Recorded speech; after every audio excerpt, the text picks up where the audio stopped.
Bonsoir à tous.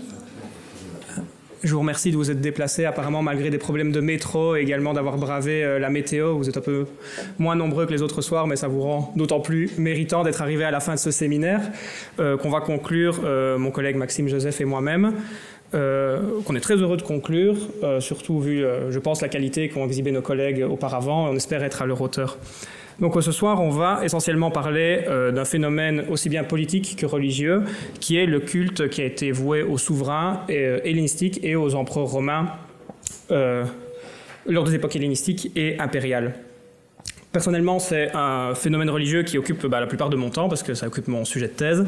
Maxime, c'est une partie de ses intérêts, mais on va essayer de vous montrer l'intérêt de ce phénomène aujourd'hui. Donc, dans l'histoire de la recherche, c'est un phénomène qui a subi des mêmes préjugés que l'époque qu'il a vu naître, c'est-à-dire l'époque hellénistique. Donc l'époque hellénistique, c'est l'époque des grandes monarchies macédoniennes, qui va de l'essor d'Alexandre le Grand à la défaite d'Antoine et Cléopâtre à Actium face à Octave, qui signe la fin de ces grandes monarchies. Le problème de cette époque, c'est qu'elle a succédé à l'époque classique, qui pendant longtemps a été considérée comme le pinacle de la civilisation grecque, aussi bien d'un point de vue religieux que politique, que culturel et que littéraire. Et ça a été souvent vu comme une dégénérescence de cette époque, notamment à cause de la perte d'indépendance des cités grecques suite à l'essor d'Alexandre le Grand. Il en va de même pour le phénomène religieux qu'on va aborder aujourd'hui, le culte des souverains, qui a souvent été considéré comme le symbole des bassesses et des flatteries auxquelles justement devaient se soumettre ces cités. En plus d'une conséquence des changements politiques qui ont entraîné l'essor des grandes monarchies hellénistiques, le culte voué aux souverains a également été envisagé comme une influence orientale. Donc dans l'esprit de ces chercheurs, quelque chose d'aussi peu logique qu'honorer un être humain comme un dieu ne pouvait venir que d'une influence extérieure, dans ce cas-ci orientale, puisque c'est notamment l'époque où le monde grec s'ouvre de manière exponentielle aux cultures orientales. Également les sources polémiques juives et chrétiennes, qui évidemment présentent une vision très négative de ce phénomène, étant monothéistes, ont exercé une influence sur les milieux de recherche du siècle passé, mais ça Maxime vous en parlera plus en détail après. Aujourd'hui, nous aimerions, à travers une introduction générale, suivie de quelques études de cas plus précis, vous illustrer qu'au contraire, ce phénomène, c'est un témoignage éclatant de la vitalité tant religieuse que politique des époques hellénistiques et impériales. Et on entend illustrer en outre la participation d'une multitude d'acteurs ou d'agents aux sensibilités politiques et religieuses bien distinctes en fonction du contexte dans lequel ils évoluaient, que ce soit dans le monde grec ou le monde romain, ou comme nous le verrons, le monde gréco-romain. À mon sens, la possibilité d'honorer rituellement un souverain comme s'il s'agissait d'un dieu découle de la nature même du polythéisme. Par polythéisme, on entend bien sûr un monde avec divers dieux, mais pas seulement divers dieux, également diverses entités avec des natures et des fonctions différentes qui vont peupler ce qu'on appelle le monde supra-humain des Grecs.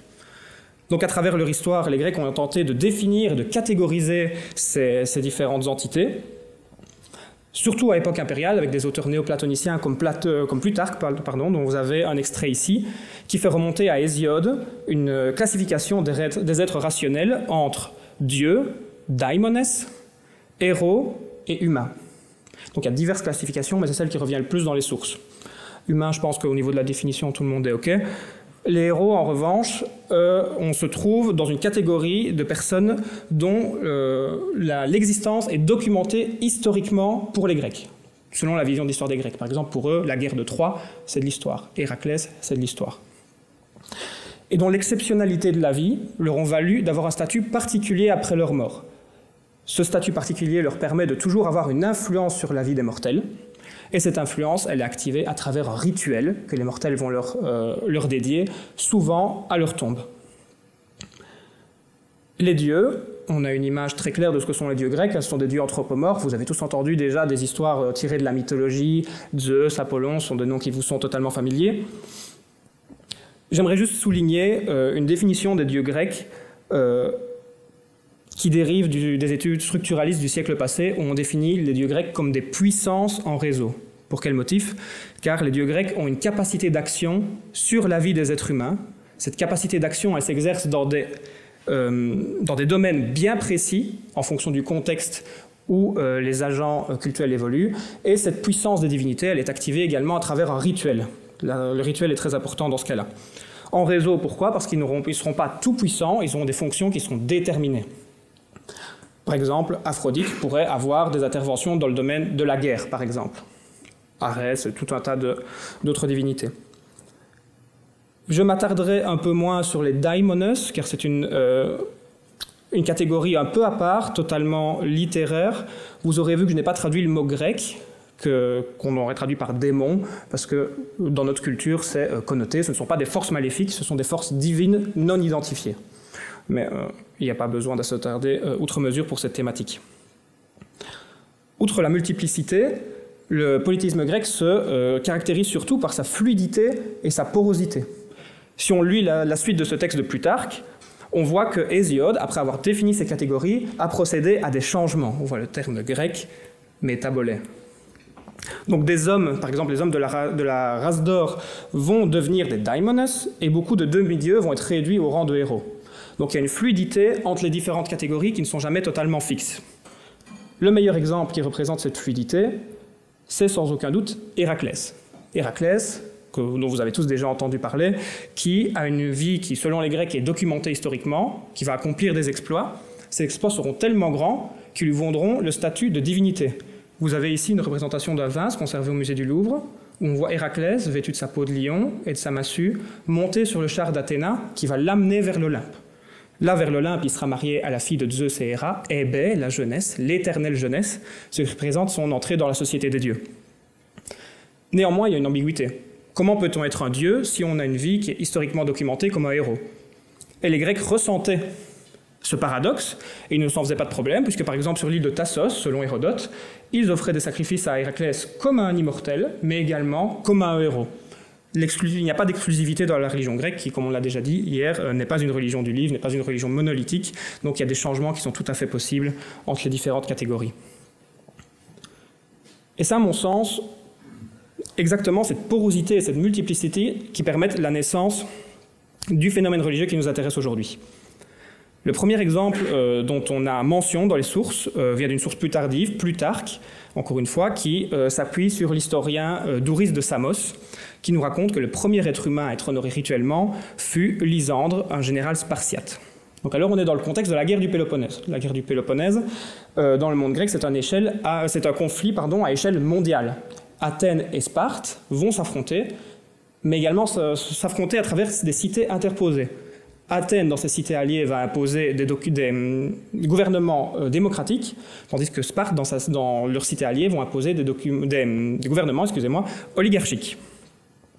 C'est exactement ce qui va se passer à Samos, où la faction démocratique de la ville, donc alliée d'Athènes, va être chassée par Lysandre le Spartiate, qui va imposer un gouvernement oligarchique. Pour le remercier de ce bienfait, ils vont l'honorer comme s'il était un dieu. Ils vont lui dresser des autels, lui offrir des sacrifices, et également lui adresser un péant. Donc un péant, c'est un chant cultuel qu'on chante habituellement en l'honneur d'Apollon. Ils vont en outre ordonner, par un décret, que les fêtes d'Héra, la divinité principale de l'île, seraient maintenant les fêtes de Lysandre. Donc on retrouve, malgré ce premier exemple qui est très tôt dans l'histoire de ce phénomène religieux, déjà la dynamique qu'on va avoir tout au long de l'histoire grecque. Tout d'abord, il y a un bienfait qui est perpétré par une personnalité politique qui a un pouvoir assez puissant pour faire un bienfait d'une grande ampleur. La cité, pour le remercier, va se rassembler et émettre un décret pour le remercier de ce bienfait. Et ce bienfait et le pouvoir sera considéré comme tellement grand qu'il doit être assimilé à celui d'un dieu. Donc ils vont faire un rituel qui sera pertinent à leur contexte local. J'ai pris l'exemple ici parce qu'il est assez parlant. On voit les fêtes d'Héra, qui est la divinité en fait principale de l'île, qui vont être remplacées par des nouvelles fêtes. C'est une manière d'assurer un succès à ces nouvelles fêtes. Si je peux vous donner un exemple tout à fait fictif, si à Liège demain on décidait d'honorer le roi Philippe, on le ferait le jour du 15 août, parce qu'il y a déjà beaucoup de gens qui arrivent dans la ville pour ce jour-là, donc ça assure le succès de la fête pour le souverain. Et peut-être dans l'espoir de nouveaux bienfaits. Et ce phénomène va prendre toute son ampleur sous le règne d'Alexandre le Grand. Pourquoi? Parce qu'il va concentrer sur sa personne un tel pouvoir, jamais vu auparavant dans le monde grec, que son action sera beaucoup plus facilement assimilable à l'action d'une divinité.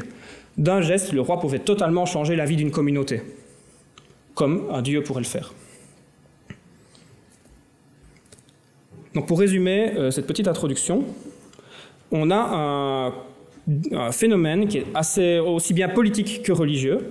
Tout d'abord parce qu'il y a une dimension tout à fait diplomatique. Les cités, elles vont émettre des décrets, elles vont même envoyer des ambassades auprès du roi pour lui lire le décret pour qu'il soit au courant des honneurs qu'on est en train de lui rendre.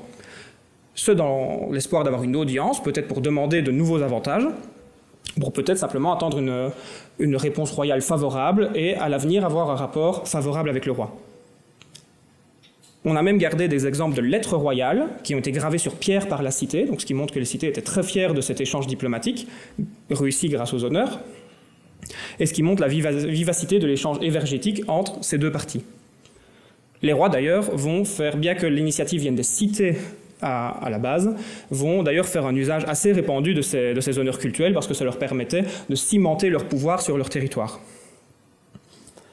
Ce phénomène a également une dimension religieuse très importante. Tout d'abord, j'aimerais souligner une nouvelle fois la centralité du rituel dans la construction de la divinité.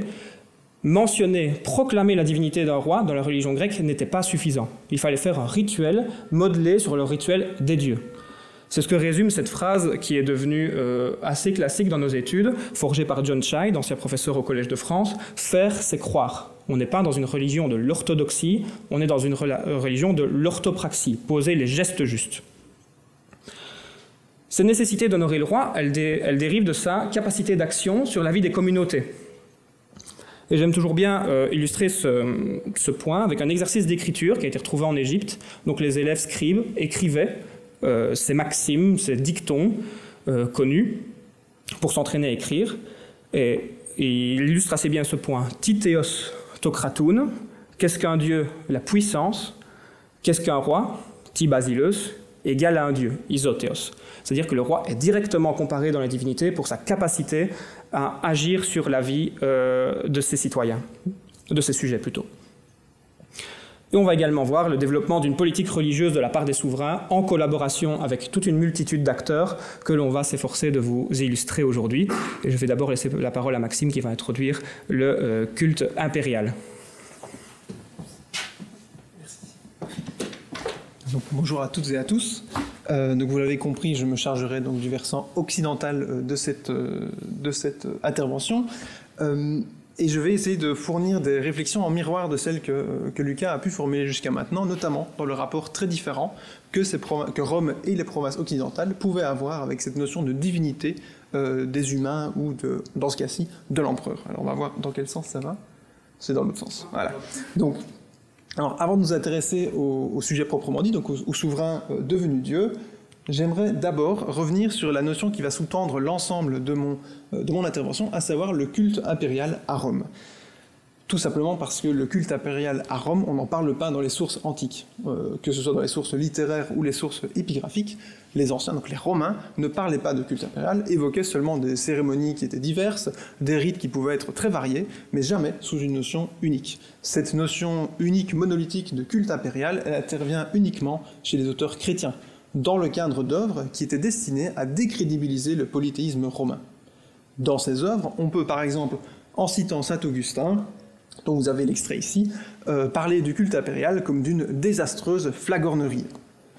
Vous admettrez que ce n'est pas très positif, on part déjà sur des très mauvaises bases sur ce point-là.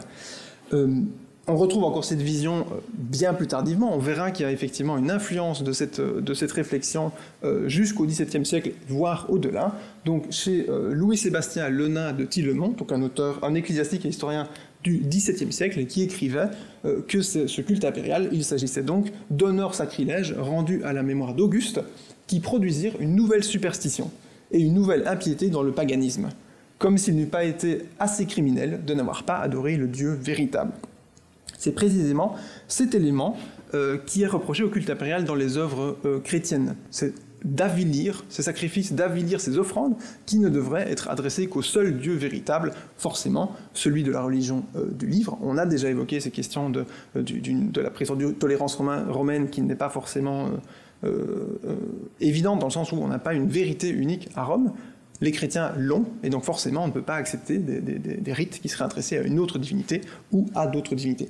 D'autant plus que la divinité en question, Auguste, était mortelle, ou avait été mortelle dans un premier temps. Alors cette vision des honneurs accordés aux empereurs a eu une influence durable sur l'étude de ces pratiques, puisque les historiens et historiennes, notamment au XVIe siècle, mais bien plus tard, jusqu'au début du XXe siècle, au milieu du XXe siècle, ces historiens et historiennes ont longtemps interprété ces pratiques sous l'unique prisme de l'hypocrisie politique. Selon eux, les Grecs et les Romains, donc les Romains et les Grecs d'époque impériale, ne croyaient pas en ce culte impérial. Il s'agissait uniquement de flatter l'ego des puissants, et donc d'espérer obtenir en contrepartie, je ne sais pas, un don ou un statut politique avantageux. Pire encore, selon cette grille de lecture christianisante, ce culte impérial, son développement, aurait été simplement représentatif de la prétendue décadence des cultes romains, qui étaient vides de sens et dénués d'émotion. C'est ce qu'on retrouve souvent encore de nouveau, par exemple chez Saint Augustin, mais chez d'autres paulinistes également. Les cultes romains n'avaient aucune émotion, ne cherchaient rien, ne parlaient pas à ce qu'on nommerait de nos jours les fidèles. C'est justement cette absence d'émotion qui fait que dans la vision qu'avaient les historiens et historiennes convaincus de la supériorité du monothéisme chrétien, c'est justement cette absence d'émotion qui a entraîné en fait la décadence des cultes romains. On se détournait de cette religion vide, de cette religion qui ne proposait rien aux fidèles, pour se tourner sans surprise, on va dire, vers le monothéisme chrétien. Donc c'est une vision téléologique des événements, évidemment, qui est actuellement largement abandonnée, mais qui a eu une influence considérable sur l'étude de ce sujet. Cependant, ces dernières décennies, oui, ça va, c'est dans le bon sens. Ces dernières décennies, de nombreux historiens et historiennes ont changé ce point de vue, ont essayé de casser ces biais.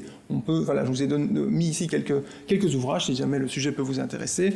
Je vais m'arrêter essentiellement en fait sur celui de Simon Price, ici tout à gauche, qui dans les années 80 a étudié les cultes civiques en Asie mineure, donc dans l'ouest de la Turquie actuelle, à l'époque impériale. Et il a montré de façon convaincante que ces cultes impériaux étaient vraiment le résultat d'une initiative locale. C'était les cités grecques elles-mêmes qui avaient décidé d'organiser ce culte impérial, d'organiser ces cérémonies en l'honneur des empereurs.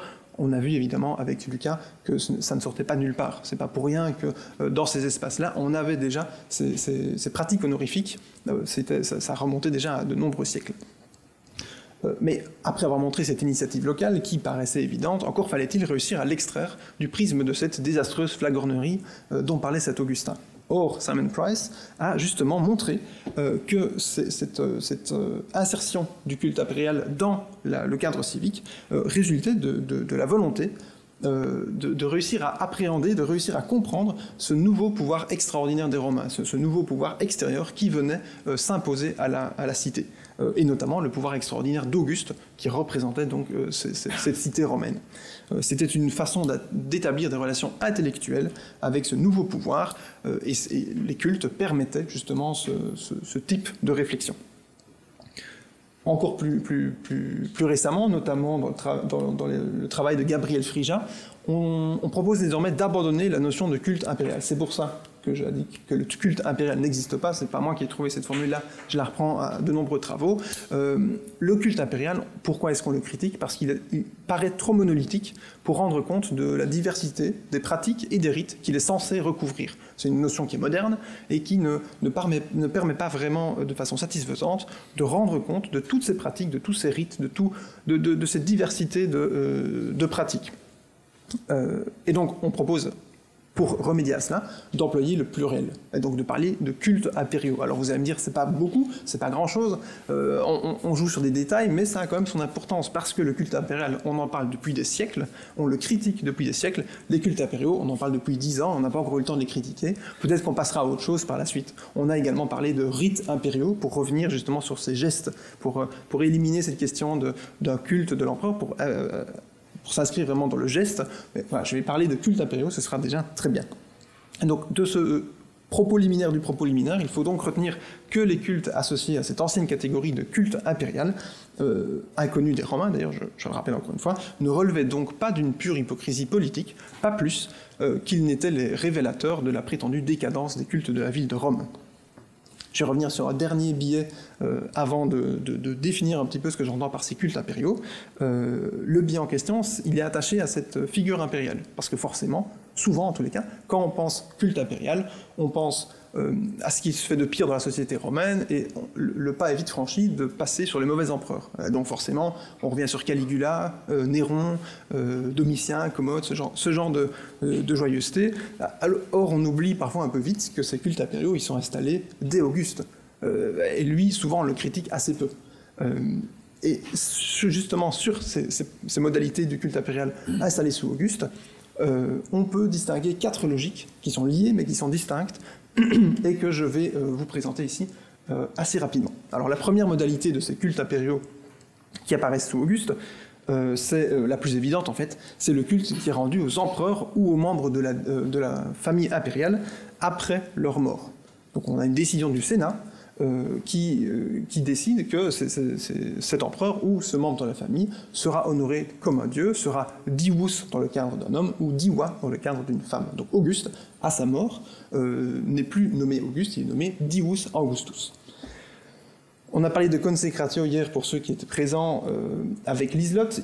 Donc Liselotte parlait de la consecratio de bâtiment. Elle a évoqué effectivement la possibilité de consacrer, d'avoir cette consecratio pour un empereur. C'était effectivement comme ça qu'on nommait ce processus, cette élévation de l'empereur au-dessus de sa condition de simple mortel. Une fois le culte organisé, on a donc un culte public à Rome à cette divinité, à ce diwus ou à ce diwa, centré autour d'un autel ou d'un temple public et qu'il pouvait ou non partager avec d'autres diwi ou d'autres diwai. Le premier empereur qui a été honoré de la sorte, sans surprise, c'était Auguste, donc en 14 après Jésus-Christ, quand il décède. C'est le premier empereur, donc on ne pouvait pas en avoir avant. Néanmoins, il est important de souligner que dès le début de son accession politique, de son ascension dans la vie politique romaine, Octave, à l'époque encore pas Auguste, n'a cessé d'insister sur sa filiation avec César. Donc il a été adopté par testament par César, on pouvait faire ça à l'époque. Or, César a été divinisé après son décès, et Auguste Octave pouvait donc se revendiquer d'être fils d'un divin, fils du divin Jules, divi filius. Mention qui apparaît d'ailleurs dans de nombreuses inscriptions officielles et dans de nombreux textes littéraires. Auguste était parfaitement conscient du prestige que cela lui conférait et savait en jouer habilement. Durant les décennies suivantes, ce fameux Dius Augustus sera rejoint dans les cieux par quelques autres nouvelles divinités. Donc dans les Julio-Claudiens, je vais m'arrêter à ça, on a Drusilla, donc la sœur de Caligula, décédée en 38 après Jésus-Christ. Donc on ouvre très rapidement au-delà des empereurs. La seconde personne divinisée sous l'Empire est une femme qui n'était pas impératrice, donc c'était la sœur de l'empereur. On a Livie, donc la femme d'Auguste qui est divinisée sous Claude, et puis finalement Claude lui-même. Une petite précision, c'est qu'on pense souvent que la divinisation de l'empereur ou de l'impératrice est indissociable de l'Empire romain. Et donc tout le monde a été divinisé, on a des foules de diwi et de diwai. Finalement, pas tant que ça. Quand on fait le calcul, entre la mort de César en 44 avant Jésus-Christ et celle de Constantin en 337 après, donc on a quand même presque 400 ans d'écart, on a eu 66 personnes qui ont été divinisées à Rome. Parmi ces 66 personnes, on a seulement 36 des 60 empereurs.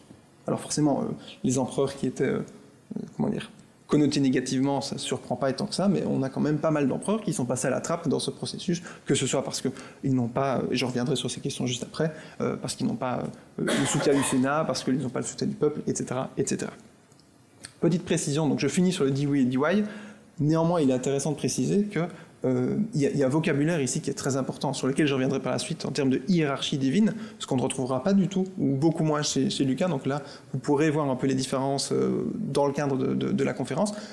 Les empereurs et les impératrices sont donc diwus et diwa, là où les divinités, Jupiter, Junon, Minerve, enfin tout ça, elles sont deus ou dea.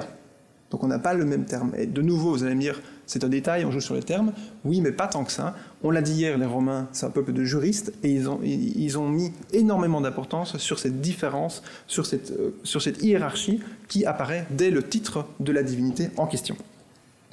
Alors, au sein des cultes impériaux, on retrouve également une seconde modalité, à savoir le culte du genius ou du noumen de l'empereur régnant cette fois-ci. Donc on n'est plus sur l'empereur décédé, mais l'empereur qui est en exercice. Donc on s'adresse dans ce cas-là au genius ou au noumen Augusti.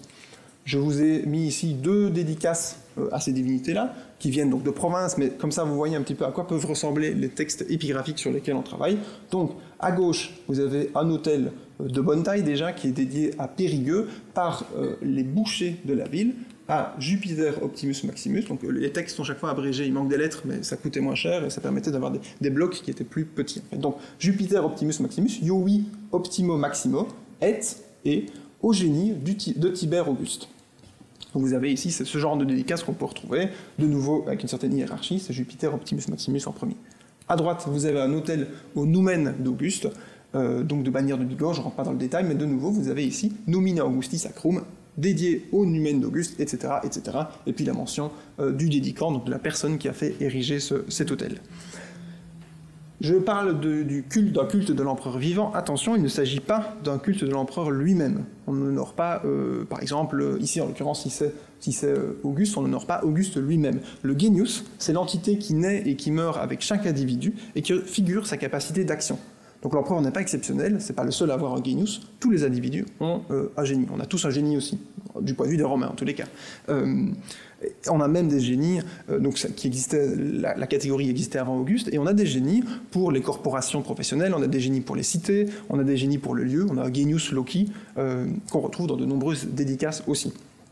Pour le noumen, c'est un peu différent. Donc effectivement, le noumen de l'empereur, c'est sa capacité d'action divine, sa puissance d'action divine. Là, on est quand même sur quelque chose qui le sépare un peu des autres citoyens romains. Le noumen, c'est divin, c'est une capacité d'action divine. Tous les individus n'ont pas ce noumen qui leur est attaché. Néanmoins, on voit que dans les deux cas, ce n'est pas une nouveauté.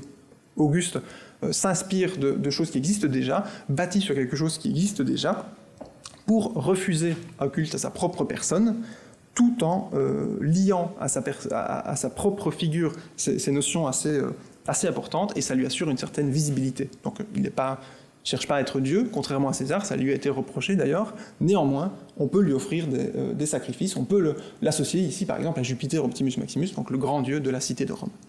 Donc je le disais, Auguste refuse les cultes à sa personne, il est catégorique sur cette question-là, sauf en province, à partir de 29 après Jésus-Christ, donc 29 avant Jésus-Christ, pardon, donc assez rapidement dans son principat. Donc je rappelle, Axiome, la bataille dont Lucas parlait contre Marc-Antoine et Cléopâtre, c'est 31 avant Jésus-Christ. Il n'est même pas encore Auguste à ce moment-là. Auguste, il le deviendra en 27, et en 29 avant Jésus-Christ, il accepte un culte à sa propre personne dans les provinces orientales. Encore une fois, c'était elle qui était davantage à la manœuvre sur ces questions-là. Un culte qu'il associe à la déesse Roma, qui là encore était déjà honorée sous la République dans les provinces orientales. Et donc on a des dédicaces à Rome et Auguste, Romae et Augusto, une fois de plus, avec une certaine hiérarchie, tout comme Jupiter et Ginio, on a Rome qui est honorée en première, et puis Auguste. Néanmoins, malgré ces cultes qu'on pourrait qualifier d'indirects, qui sont volontairement ambigus, Auguste réussit évidemment à s'installer très largement, bien que prudemment, dans les espaces publics des provinces et à Rome.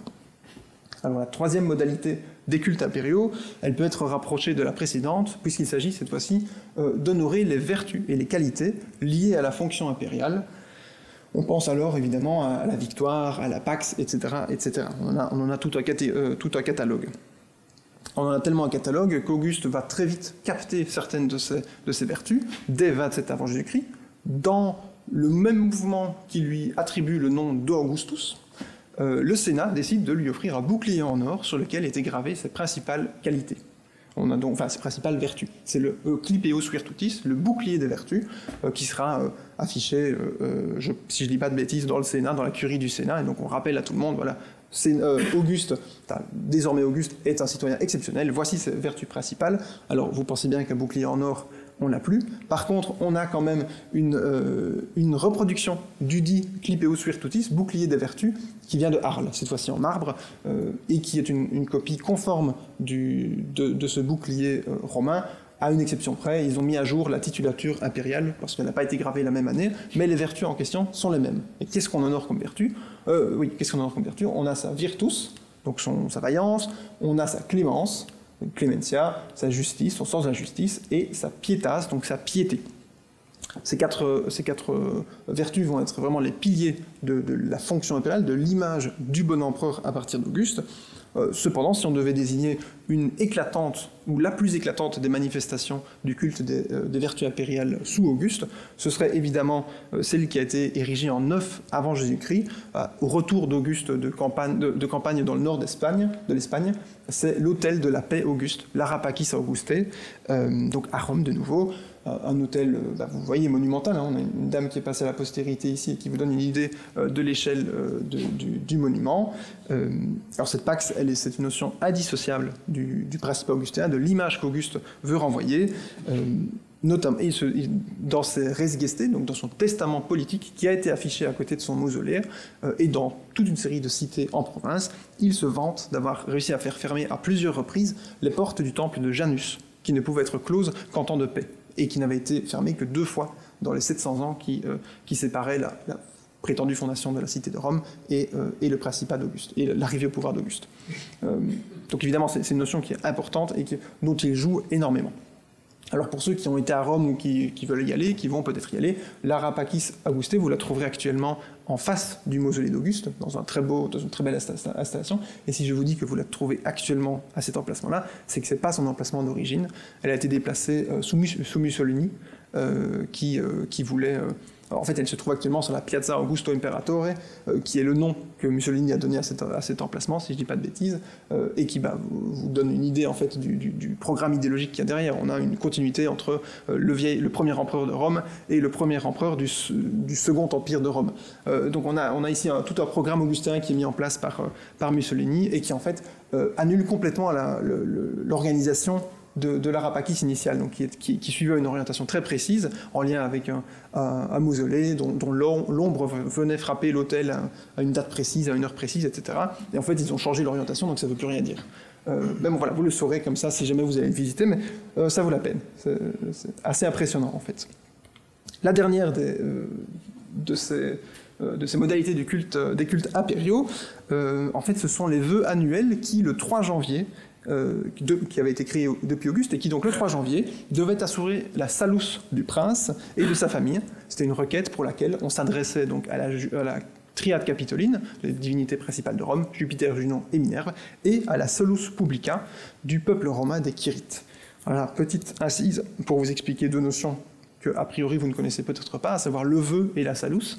La salus, c'est pas que le salut physique, c'est pas du tout le salut des chrétiens, et là je cite de nouveau une définition de John Scheid qui a travaillé sur la question, donc la salus pour les Romains, c'est la bonne santé physique et morale, la bonne constitution, bref, la conservation d'une personne ou d'une entité au cours d'un laps de temps donné ou au cours d'une épreuve. Donc c'est beaucoup plus que juste le salut physique, on est vraiment sur quelque chose de plus général. Et donc ça, c'est la salus, c'est pour ça qu'on s'adressait à ces divinités-là, on assurait la salus de l'empereur. Et alors, un vœu, qu'est-ce que c'est ? Les Romains avaient une vision très différente des dieux, en fait. C'était des partenaires certes infiniment supérieurs, qu'il fallait respecter, auxquels il fallait adresser des rites qui étaient respectés, c'est de nouveau l'orthopraxie dont parlait Lucas, mais néanmoins des partenaires avec lesquels on pouvait entretenir des marchés. Par exemple, si il y a 2000 ans, j'avais été éleveur de moutons, et que je voulais m'assurer de la bonne santé de mon troupeau, j'aurais pu formuler un vœu, par exemple, à l'encontre du dieu Sylvanus. Et si 1 an plus tard, effectivement, mon troupeau se portait bien, ça voulait dire que Sylvanus avait rempli sa part du marché, je devais donc remplir la mienne, et si 1 an auparavant, je lui avais promis une statue, un temple, un autel ou un sacrifice, je devais m'acquitter de ma propre part du marché, à savoir la statue, le temple, etc. etc. Je reviens rapidement sur... Voilà, ici, voilà. C'est typiquement ce genre de texte que vous retrouvez. En fait, je travaille donc sur l'épigraphie en Gaule-Narbonnaise, donc le sud de la France. Tous les textes dont je dispose, ce sont des gens qui affichent le fait qu'ils ont résolu le vœu qu'ils avaient formulé. C'est-à-dire, on met en scène le soutien qu'on a reçu de la part des dieux. On dit, voilà, moi je m'acquitte de ma part du marché, j'offre cet autel, j'offre un temple, etc. Et ça veut dire que en sous-main, on souligne que la divinité a accepté de nous venir en aide, de nous soutenir, etc. etc. Donc ça c'est un vœu. Si vous remplacez les moutons par l'empereur, à peu de choses près, vous avez les vœux du 3 janvier. C'est-à-dire que le 3 janvier, qu'est-ce qu'on faisait ? On adressait un vœu à toutes ces divinités en disant « Si l'année prochaine, l'empereur se porte bien, on vous offre, donc à la triade capitoline et à la salus publica du peuple romain, on vous offre une cérémonie, on vous offre un sacrifice, un temple, etc. etc. » Comme pour le Genius et le Numen, il ne s'agissait pas d'une nouveauté, puisque ces vœux du 3 janvier étaient directement inspirés des vœux du 1er janvier, qui avaient été créés sous la République, qui étaient adressés aux mêmes divinités, mais qui, là, devaient assurer la salus de la res publica, donc de la cité de Rome. Encore une fois, on le voit, Auguste fait du neuf avec du vieux, mais tout ça, chaque fois, pour se mettre en avant, pour souligner son prestige et sa place essentielle au sein de cette nouvelle cité romaine qu'il essaie de restituer. Et à ces vœux annuels du 3 janvier, répétitifs donc, on peut ajouter dans cette catégorie des cultes impériaux tous les sacrifices ponctuels réalisés pro saluté de l'empereur pour assurer la salus de l'empereur. On peut retrouver par exemple des hôtels qui avaient été érigés en cas de maladie ou en cas de départ en campagne ou encore en cas d'une conspiration. Voilà, par exemple, on a aussi des cas liés à une conspiration. Mais on en a toute une série où on ne sait pas du tout pourquoi on s'adresse on essaye d'assurer la salus de l'empereur. On sait juste que c'était effectivement le cas de la part du dédicant. Vous avez ici un très bel exemple de la cité de Vienne en Narbonnaise, donc Vienne juste à côté de Lyon, pas Vienne en Autriche. Donc ça a été trouvé à Agnin, dans la cité de Vienne, et c'est exactement ce que je viens de vous dire. C'est-à-dire que là, on a un très bel hôtel avec la représentation de toute une série de divinités, et cet hôtel, il est dédié à Jupiter Optimus Maximus et aux autres dieux et déesses immortels, pro salute imperatorum, pour le salut de Septime Sévère et de son fils Caracalla. Donc là, on a vraiment une illustration parfaite de cette catégorie des cultes impériaux. Dans tous les cas dont je vous ai parlé, donc les vœux du 3 janvier et tous ces innombrables hôtels pro salute imperatoris, ce sont les dieux immortels, les dieux de toujours, qui sont chargés d'assurer la salus, la salus de l'empereur. On ne sacrifie non pas à l'empereur et à sa famille dans ce cas-là, mais pour l'empereur et pour sa famille. Et donc ces 4 modalités des cultes impériaux, donc je rappelle Diwi, Diwai, Numen Augusti, Genius Augusti, vertu impériale et finalement pro salute, on voit qu'elles ont été mises en place dès le principat d'Auguste. C'est quelque chose qui est souvent, comme je le disais, qu'on oublie un petit peu, qu'on met de côté, parce que ça ne rentre pas forcément dans l'image qu'on a de cet empereur, qu'on imagine vertueux, en fait exactement comme il le voulait. C'est pour ça qu'il a créé ce culte des vertus impériales. Ce qui était finalement reproché au mauvais empereur, ce n'était pas tant les cultes impériaux, qui étaient acceptés et largement répandus depuis Auguste, mais c'était plutôt... on leur reprochait de chercher à être honorés tels des dieux de leur vivant. C'est ça qui n'allait pas. Ou en tous les cas, c'est ça qu'on leur a attribué comme intention. Parce que vous avez peut-être remarqué, mais aucun des cultes en question n'est adressé à l'empereur lui-même en tant qu'empereur de son vivant. Un empereur vivant n'est pas dimus. On pouvait tout au plus s'adresser à son genius ou à son numen, mais là on est sur des ambiguïtés qui sont savamment orchestrées, qui évitaient de nouveau à l'empereur de paraître chercher la divinité. Encore une fois, c'est ce qui avait posé pas mal de problèmes à César, hein, vous savez probablement comment il a fini, mais qui, malgré cette absence de recherche de divinité, assurait aux différents empereurs d'être une partie intégrante des sacrifices réalisés dans l'ensemble de l'Empire. En parlant d'Empire, il est temps de revenir sur un autre contexte, et je recède la parole à Lucas. Donc, excusez-moi, je vous demande un peu de gymnastique mentale pour retourner à l'époque hellénistique, avec un exemple que je voulais vraiment vous présenter aujourd'hui, bien qu'il ait été énormément commenté, parce que c'est un exemple extrêmement significatif, qui est celui de la consultation de l'oracle de Siwa par Alexandre le Grand, dans le but de se faire proclamer fils de Zeus. Donc, peu d'événements dans l'histoire de l'Antiquité ont été autant étudiés, mais il est assez significatif de ce basculement qui se passe sous le règne d'Alexandre le Grand. Donc les faits sont connus par beaucoup de sources, les récits divergent quelque peu quant aux détails de la consultation de l'oracle, mais les sources sont unanimes sur une chose, c'est sur l'importance de cet épisode. En 332-331, donc le souverain effectue une marche dangereuse de 6 semaines à travers le désert afin d'être proclamé fils de Zeus par cet oracle. Les modalités de la consultation diffèrent. Donc selon certaines sources, Alexandre demanda à l'oracle s'il avait vengé les assassins de son père. Question à laquelle l'oracle aurait répondu « Tu as vengé les assassins de ton père mortel, mais ton vrai père, lui, est immortel. » Chez Plutarque, on trouve une autre version que je trouve un peu plus mignonne, on va dire. C'est au moment de saluer Alexandre, le prêtre serait sorti et aurait voulu lui dire « Mon enfant, mon petit enfant », un petit surnom affectueuse qui en grec se dit « paidion ». Et à travers un lapsus révélateur, il aurait dit « Paidios », ce qui signifie « fils de Zeus ». Donc on a ici l'idée d'une vérité fondamentale qui est révélée à travers un lapsus, peut-être dû au fait que le prêtre n'était pas grec, mais en fait qui était égyptien, et qu'il aurait fait une petite erreur au moment de saluer le roi. On peut se demander pour quel motif Alexandre effectua ce long détour, alors que Darius, son ennemi, rassemblait ses forces en vue d'un futur affrontement. Selon Callisthène, qui est l'historien officiel de la campagne d'Alexandre, le roi s'en alla ensuite vers la ville égyptienne de Memphis, où il accomplit devant l'armée un sacrifice à Zeus Basileus, c'est-à-dire à Zeus roi. C'est là que des délégations de différentes cités, notamment des cités d'Asie mineure, sont arrivées dans cette ville. La première, c'est celle de la ville d'Érythrée, qui, à travers sa sibylle Athénaïs, confirme le Généia, c'est-à-dire la bonne naissance d'Alexandre le Grand. Il sera question abondamment de cette prêtresse dans le second exemple thématique. La deuxième cité, c'est celle de Milet, qui, outre la filiation divine, va proclamer la future défaite de Darius et des Perses face à Alexandre, ainsi que la vengeance contre les Branchides. Les Branchides, c'était une famille de prêtres qui officiaient à Milet et qui avait été bannie suite à une accusation d'alliance avec les Perses. Donc, la mise en avant de cette thématique de la vengeance contre les Perses et leurs alliés, dans ce contexte de proclamation de la filiation divine d'Alexandre, illustre parfaitement les objectifs du conquérant. Il souhaitait se présenter comme le chef divin d'une entreprise panhellénique, c'est-à-dire qui concernait tous les Grecs, et dont la finalité n'était ni plus ni moins que de la destruction de l'Empire perse et de son roi Darius. La confirmation par l'oracle de Siwa suite à une requête de souverain, comme on l'a anticipé tout à l'heure, ne suffit cependant pas à établir de manière significative une association entre Alexandre et le divin. Une multitude d'agents ont dû participer à l'établissement de cette tradition religieuse dont on trouve de nombreux échos aux époques postérieures. On peut commencer par mentionner les plus proches collaborateurs du roi, donc ce cercle de compagnons macédoniens qui formaient la cavalerie des compagnons qui accompagnait partout Alexandre le Grand depuis son plus jeune âge et qui serait plus tard amené à se partager son royaume. Non, c'était dans l'autre sens.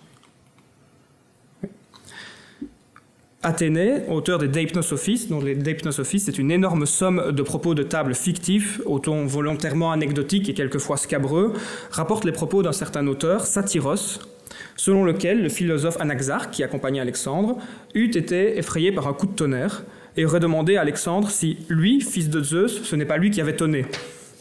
Donc il s'agit évidemment d'une blague à caractère scatologique, mais elle montre que le message devait être diffusé dans l'entourage du souverain, et que la discussion ouverte, et même humoristique, à ce sujet était permise.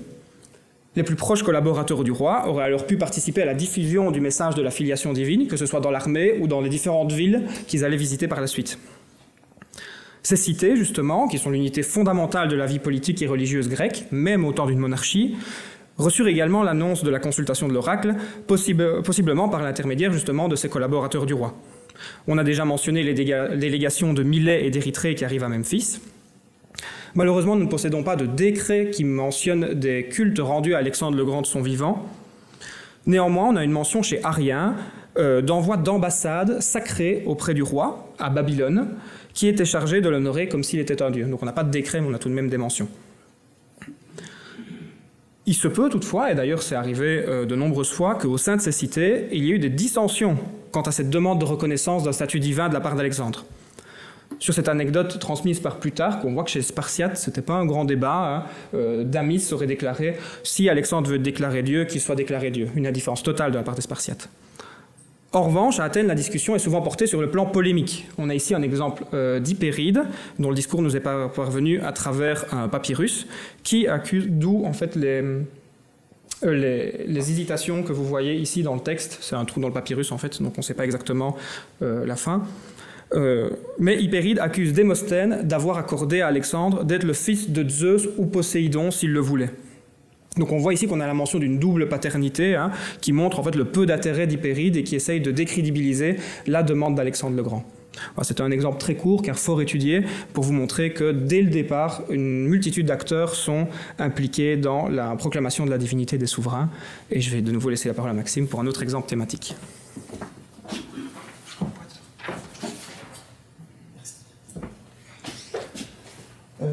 Alors, quand on s'intéresse aux agents à Rome pour les cultes impériaux, forcément, on se tourne directement vers l'empereur lui-même. Vous avez vu dans la première partie de mon intervention qu'Auguste avait vraiment été moteur de leur mise en place, mais au-delà de cette mise en place des cultes impériaux, Auguste, je l'ai déjà évoqué tantôt, avait insisté très lourdement sur son statut de fils de diva, avait joué de cette filiation divine comme d'un élément de légitimation de son pouvoir. On peut penser également à Vespasien, qui quelques décennies plus tard restaura le culte du diva Claude, donc le dernier Julio-Claudien divinisé, donc il restaura le culte du diva Claude pour appuyer sa légitimité en tant que nouvel empereur de Rome. Donc Claude meurt en 54 après Jésus-Christ, est divinisé sous Néron, qui finalement change d'avis pour des raisons diverses et variées, qui interrompt le culte du diva Claude, et puis on en reste là.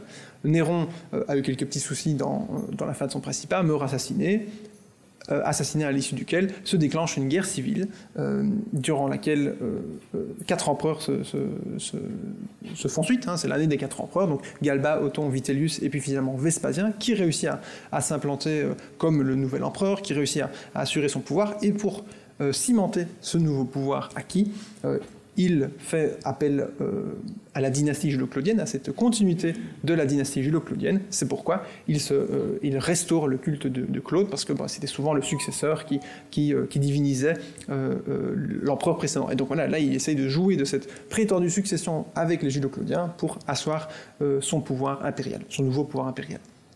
Mais au-delà de l'empereur, de cette légitimation, de cette mise en place, on a également d'autres acteurs évidemment qui rentrent en compte, et on peut penser alors directement aux grandes familles de Rome, aux familles sénatoriales, qui avaient encore un poids assez considérable à cette époque, surtout au début de l'Empire, et qui étaient notamment un peu à la baguette pour décider qui étaient les empereurs qui, à leur décès, méritaient d'être désignés comme divus, ou diwa pour les impératrices.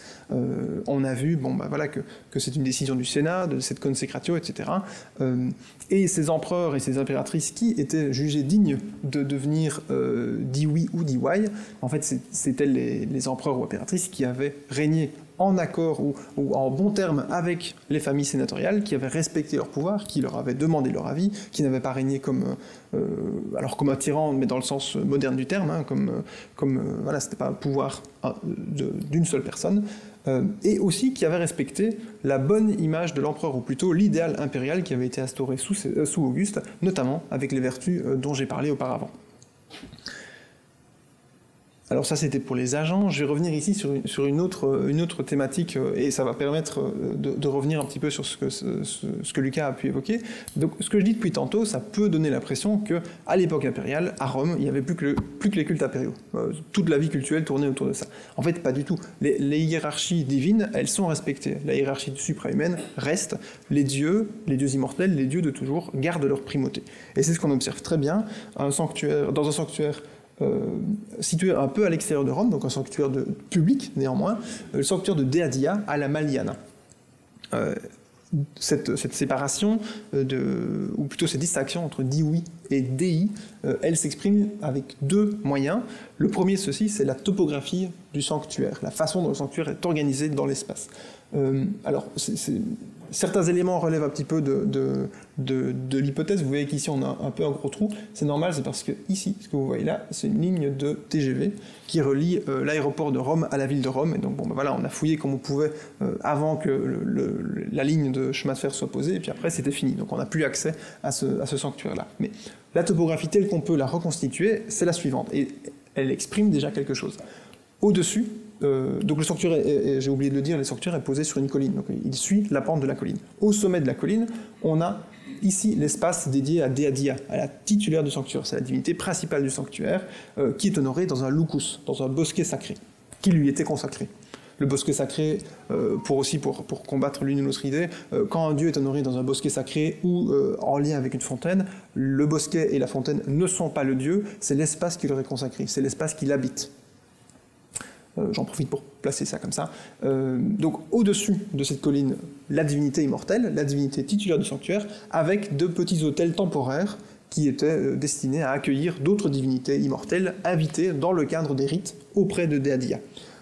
Tout en bas de la colline, vous avez l'espace réservé aux dieux. avec, vous avez donc un portique, vous avez les papillonnaises, donc c'est des espèces de cabines qui permettaient aux frères Zarval, donc la confrérie qui opérait sur place, de se changer. Donc ils arrivaient de Rome, ils se changeaient, revêtaient les tenues de sacrifice, puis ensuite montaient le sanctuaire pour procéder au rite. Les papillonnaises, vous avez les thermes balnéum qui étaient destinés à la purification rituelle, donc avant les actes rituels de ces frères Zarval. Donc en bas de la colline, les hommes. Et c'est entre ces deux pôles, entre les dieux immortels avec Deadia au-dessus et les portiques avec les humains en bas, que se situait le Caesarium. C'est un monument qui accueille, à la Maliane, mais dans d'autres cités aussi, les rites qui étaient adressés à ces dieux, enfin à ces diwi, donc à ces empereurs divinisés. Donc on a vraiment les empereurs divinisés qui sont situés, certes, au-dessus des humains, mais en dessous des dieux immortels. Et là, c'est vraiment une topographie, une organisation topographique qui reflète, alors plus que probablement, à merveille cette organisation qu'on peut reconstruire avec d'autres éléments. L'autre élément qui nous permet d'envisager que cette reconstitution soit bonne, ce sont les comptes rendus des frères Zarval. Alors on a déjà parlé plusieurs fois de John Child, qui est un chercheur très important pour la religion, enfin pour les cultes romains, à Rome surtout. Alors comment est-ce qu'il a bâti sa réputation? Qu'est-ce qu'il a pu apporter à l'étude des cultes romains? C'est en travaillant sur ce genre de textes sur lesquels personne ne voulait travailler à l'époque. Ce sont des comptes rendus, donc des rites, des cérémonies qui étaient organisées dans le sanctuaire de Deadia par les frères Zarval. Ce sont des textes qui sont très longs, des textes qui sont probablement pas hyper faciles à lire, que ce soit en termes d'écriture même, mais aussi de langue. Les Romains étaient très, très succincts dans leurs textes, donc c'est pas toujours évident non plus. Mais en procédant à une étude systématique de ces textes, qui sont en fait essentiels pour notre compréhension des cultes romains, il a réussi à voir que les diwi étaient effectivement, même dans les rites, même dans les gestes posés par les frères Zarval, étaient placés en dessous des divinités immortelles. Donc ça, c'est le compte-rendu de l'année 183 après Jésus-Christ, enfin d'une partie des rites de 183 après Jésus-Christ, c'est l'année sur laquelle je vais m'arrêter, parce que cette année-là, les frères Zarval ont dû faire couper un figuier qui poussait sur le temple de la déesse.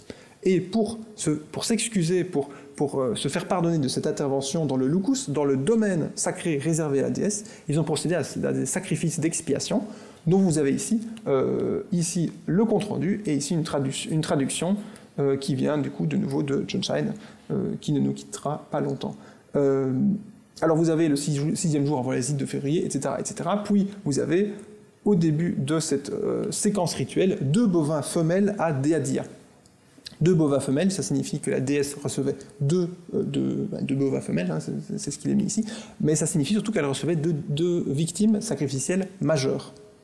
Parce que c'est dans l'ordre de ces divinités, c'est dans les victimes qu'elles reçoivent, c'est dans leur énonciation que se fait jour cette hiérarchie. Donc, je reviens donc dessus, Deadia reçoit 2 bovins femelles, puis vous avez toute une série de divinités qui reçoivent 2 victimes sacrificielles, mais des victimes mineures, des béliers, des moutons ou des brebis. Alors, Lucas parlait tantôt de divinité en réseau, de puissance d'action en réseau. Là, vous avez un super de réseau. Vous avez une quantité de divinités absolument phénoménales qui sont honorées dans le cadre de ce rituel. Alors, vous avez toute une série de choses. Hein. Je ne vais pas revenir dessus en détail, c'est pas l'objectif de cette conférence. Mais donc, vous avez Deadia qui vient, toutes les divinités immortelles ensuite, et en dessous, tout en bas, vous avez devant le Caesarium 16 moutons ou 16 diwi, c'est-à-dire que chaque dius, chaque empereur divinisé, recevait un seul mouton. Une victime donc mineure, et en plus de ça, une seule. Donc première distinction, c'est dans les victimes. Ensuite, vous avez l'ordre. Alors l'ordre, effectivement, ça paraît évident, vous avez Deadia ici tout au-dessus, puis vous avez les empereurs tout en bas. Ce qui est intéressant de signaler, donc les empereurs apparaissent ici tout en bas en bleu, c'est qu'ils interviennent après une divinité qui est ici tout en bas dans la liste, Adolenda, Comolenda, Deferunda, que celle-là, je suis presque sûr que vous ne la connaissez pas, moi non plus je ne la connaissais pas avant de préparer la partie de ma thèse qui porte sur les cultes impériaux.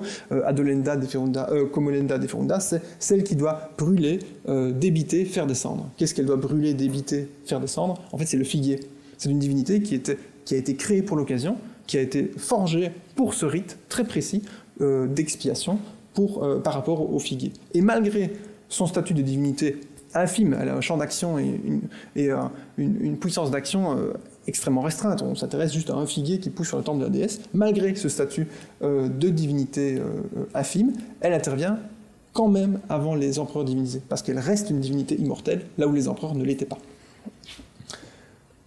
Et alors du coup, oui, et donc on voit dans ces modalités rituelles qui sont copiées sur les dieux immortels que les empereurs, forcément, les empereurs et les impératrices sont insérés dans ce culte public, sont insérés dans des hommages qui les placent au-dessus des simples mortels. Néanmoins, les rites eux-mêmes contiennent les graines de cette distinction, de cette hiérarchie suprahumaine qui est respectée en fait par les Romains de façon religieuse, si j'ose un terme un peu problématique. Alors, ce sera tout pour moi ici pour les agents, et je repasse la parole à Luc. Le second exemple thématique que je vais aborder avec vous à présent, ce sera celui... il va se dérouler dans le contexte de l'Empire séleucide, donc c'est un des empires qui est issu du partage de l'Empire d'Alexandre le Grand, qui est ce grand empire ici qui s'étire de la Turquie jusqu'à l'Iran, et voire même parfois jusqu'à l'Inde en fonction des époques, qui arrive à avoir beaucoup de changements suite à des conquêtes et des rébellions. Là, je vais vous parler d'une pierre qui vient de la cité d'Érythrée, donc en Asie mineure. Donc un zoom sur cette partie-là de la Turquie, Érythrée qui se trouve ici, qui est aujourd'hui conservée à Berlin et qui nous a transmis un document qui réglemente le culte d'Apollon et d'Asclépios dans la cité. On a un texte qui pourrait être divisé en 4 parties. Tout d'abord, un règlement rituel qui concerne les offrandes à Apollon et Asclépios, puis 3 péans, donc 3 chants cultuels. Le premier pour Apollon, le deuxième pour Asclépios, et le troisième gravé après, dans un autre style, d'un péan dédié au roi Séleucide, dont malheureusement nous n'avons gardé que 2 lignes. Ce roi Séleucide qui doit probablement être identifié au premier roi de la dynastie, le général Séleucos Ier. Comme vous voyez, c'est en tant que fils d'Apollon que le souverain est honoré dans ce chant rituel. Ce choix il est d'autant plus intéressant qu'il s'agit d'une des rares attestations d'une proclamation d'un lien de parenté direct entre un souverain et un dieu. Donc ici, je vous aurais présenté 2 exemples d'une parenté directe. Ce sont quasiment les seuls exemples qu'on a.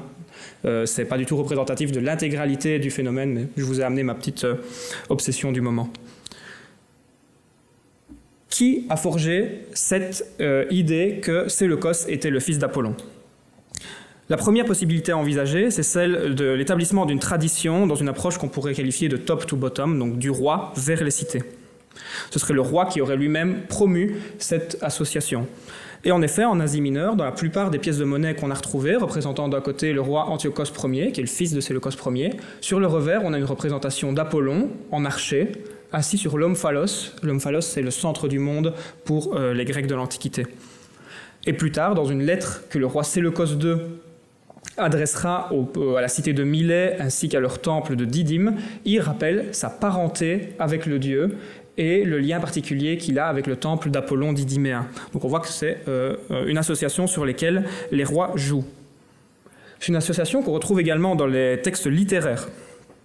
Troc Pompée, qui nous est ici, qui est un historien du 1er siècle avant Jésus-Christ, qui nous est transmis à travers sa version latine, sa traduction par Justin, il livre un récit concernant la naissance de Séleucos Ier. Sa mère, Laodice, alors qu'elle était mariée à un certain Antiochos, rêva qu'elle s'unissait à Apollon et que le dieu lui offrait, en guise de remerciement, un anneau sur lequel était sculptée une ancre. À son réveil, elle a trouvé effectivement un anneau semblable dans son lit. À la naissance de son fils, le futur Séleucos Ier, elle remarqua que sur son corps, il y avait une tache de naissance, une tache de vin, en forme d'encre. Et ce ne fut que lors du départ de ce dernier pour l'Asie, en compagnie d'Alexandre le Grand, qu'elle lui révéla le secret de sa naissance et qu'elle lui donna l'anneau avec l'encre dessus. On a une apparition de ce motif de l'encre, sur des monnaies de Séleucos, vous voyez ici l'encre, dans des monnaies qui proviennent de Babylone. Donc la chronologie de ces émissions, leur contexte de production et de circulation, ainsi que le lien qui unit ces symboles à Apollon ne sont pas tout à fait clairs. Néanmoins, on a déjà ce symbole de l'encre sur des monnaies d'Apollonie du Pont, qui est une colonie de Milet, donc Milet que vous voyez ici,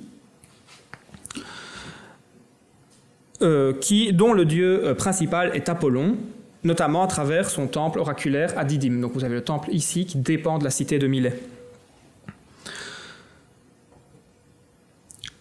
l'utilisation du motif de l'encre aurait donc pu avoir été utilisée par Séleucos pour se lier précisément à ce sanctuaire oraculaire.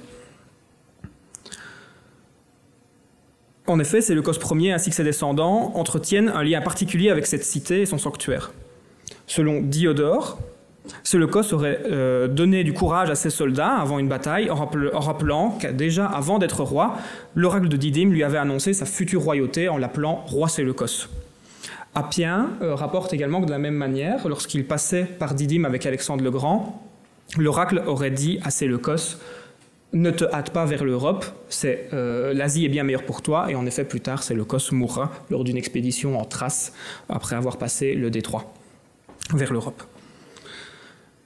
Donc à ces témoins littéraires des traditions narratives qui concernent le rapport entre Séleucos et sanctuaire de Didyme, la documentation épigraphique ajoute plus de détails sur l'échange qu'il y a entre le roi et cette cité. On voit ici des lettres où le roi Séleucos fait la liste de tous les cadeaux qu'il a offerts à cette cité et à son sanctuaire. On voit notamment ici le roi Séleucos Ier qui fait don de 1000 ovins et de 12 bovins à sacrifier en l'honneur d'Apollon. C'est tout de même un cadeau conséquent. Donc si le contexte de cet établissement, de cette filiation est ainsi mieux encadré, les objectifs recherchés restent encore éclairés. La critique récente a souligné les ressemblances avec les histoires liées à la naissance d'Alexandre le Grand. Selon l'avis d'Alexandre de Plutarque, la nuit avant son mariage, l'épouse de Philippe, Olympias, crut que la foudre s'abattait sur son ventre et qu'une colonne de feu jaillissait hors d'elle. De même, une nuit, le roi observa son épouse par le trou de la serrure de sa chambre. Il la vit allongée à côté d'un serpent. Inquiet, le roi va envoyer un ambassadeur à Delphes, qui décréta que Philippe perdrait l'œil à travers lequel il a épié son épouse, qui n'était pas au lit avec un serpent, mais avec le dieu Zeus Ammon lui-même. Et toujours selon l'avis de Plutarque, ce ne serait qu'au départ d'Alexandre pour l'Asie qu'on lui aurait révélé le secret de sa naissance. Donc on voit les parallèles avec une association divine et la révélation avant le départ pour l'armée. Donc on voit que le récit, forgé par Troque-Pompée, c'est le fruit d'une composition créée à des fins de légitimation du pouvoir séleucide, plus précisément dans le but de comparer le premier souverain séleucide à Alexandre. C'est ce que dans notre domaine on appelle une imitatio Alexandri, une imitation d'Alexandre. Et c'est dans l'effort d'établir une continuité claire entre Séleucos et Alexandre que Didyme dut jouer une fonction importante dans la construction de la propagande de Séleucos. Le sanctuaire aurait pu revêtir une fonction de lieu de mémoire liée à l'héritage politique d'Alexandre. Cette hypothèse elle se renforce encore plus lorsqu'on sait, comme je l'ai mentionné tout à l'heure, que c'est précisément l'oracle de Didyme qui avait confirmé la naissance semi-divine d'Alexandre à Memphis quelques dizaines d'années auparavant. Et ce point peut avoir exercé une importance particulière pour Séleucos afin de justifier son contrôle sur l'Asie et sur la Mésopotamie en continuité avec le grand conquérant. Il est donc possible qu'à travers son chant rituel, la cité d'Érythrée se fasse le porte-parole d'une politique officielle qui est promue par le roi, en collaboration avec les élites locales qui interagissaient avec les cités. Il faut toutefois être attentif à ne pas généraliser ce constat à toutes les inscriptions en notre possession. En 2004, lors des fouilles de l'actuel Kőször, en Turquie, a été mise au jour une inscription qui provient de la petite cité d'Aigai, à une trentaine de kilomètres au sud de Pergame, qui nous transmet un décret en bon état de conservation.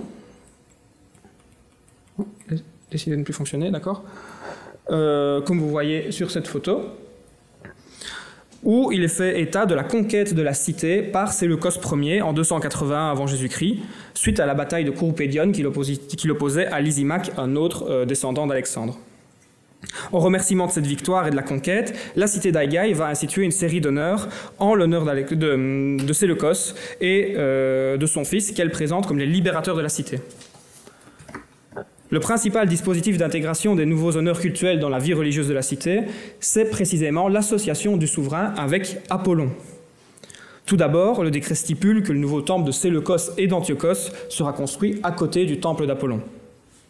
Ensuite, on a une adéquation entre les pratiques rituelles liées au souverain et celles effectuées en l'honneur d'Apollon, qui est évoquée à 2 reprises avec l'usage de kataper plus le datif, c'est-à-dire comme pour Apollon.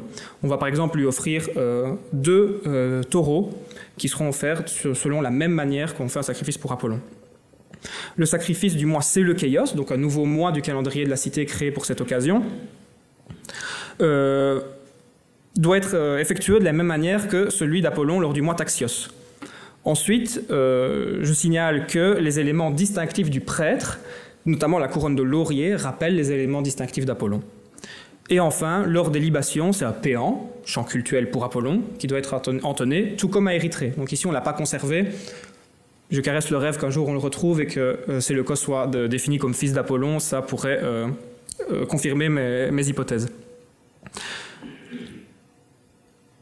Donc ici, on voit que en fait, la cité d'Aigai, elle façonne un rituel en fonction de son contexte local, parce que Apollon est un dieu important pour cette ville. Et non seulement pour s'adapter à une propagande royale. Donc les deux interprétations ne s'excluent évidemment pas l'une l'autre, et elles peuvent avoir participé d'un même objectif, qui était simplement l'inclusion des souverains dans la vie religieuse locale. Qu'en est-il d'Érythrée ? Si Aigai avait pu développer ses propres modalités de construction de la figure du souverain, pourquoi Érythrée n'aurait pas pu le faire elle-même? Surtout quand on sait que dans l'épigraphie d'Érythrée, Apollon est une divinité très importante. Pourquoi cependant insister de manière particulière sur le lien de parenté qui unit Séleucos et Apollon? La cité répondait-elle simplement à un message diffusé par le souverain ou suivait-elle un agenda propre? Une personnalité importante pour l'identité érythréenne pourrait nous fournir une piste de réponse. Selon Pausanias, la première sibylle, Hérophile, était une prêtresse, une prophétesse, connue pour avoir composé un hymne à Apollon. Bien que plusieurs traditions quant à son origine et au lieu de sa naissance existent, en tout cas à l'époque impériale, c'est la cité d'Érythrée qui en revendique la paternité avec le plus de verve. Plusieurs inscriptions témoignent du succès de cette figure au sein de la cité. Elles ont été inscrites sur une grotte, qu'on a nommée grotte de la Sibylle, qui est située à l'est de l'acropole d'Érythrée. À ce dossier appartient une composition poétique dont je vous ai mis une ligne, c'est le deuxième tiré ici, où l'origine érythréenne de la prophétesse est martelée avec force. Elle se diffie d'une nymphe et d'un homme nommé Théodoros, mais prend soin de préciser qu'il s'agit de son père mortel. Et ce détail fait écho au passage de Pausanias, où l'auteur mentionne l'existence de traditions décrivant la Sibylle comme épouse, sœur ou fille d'Apollon.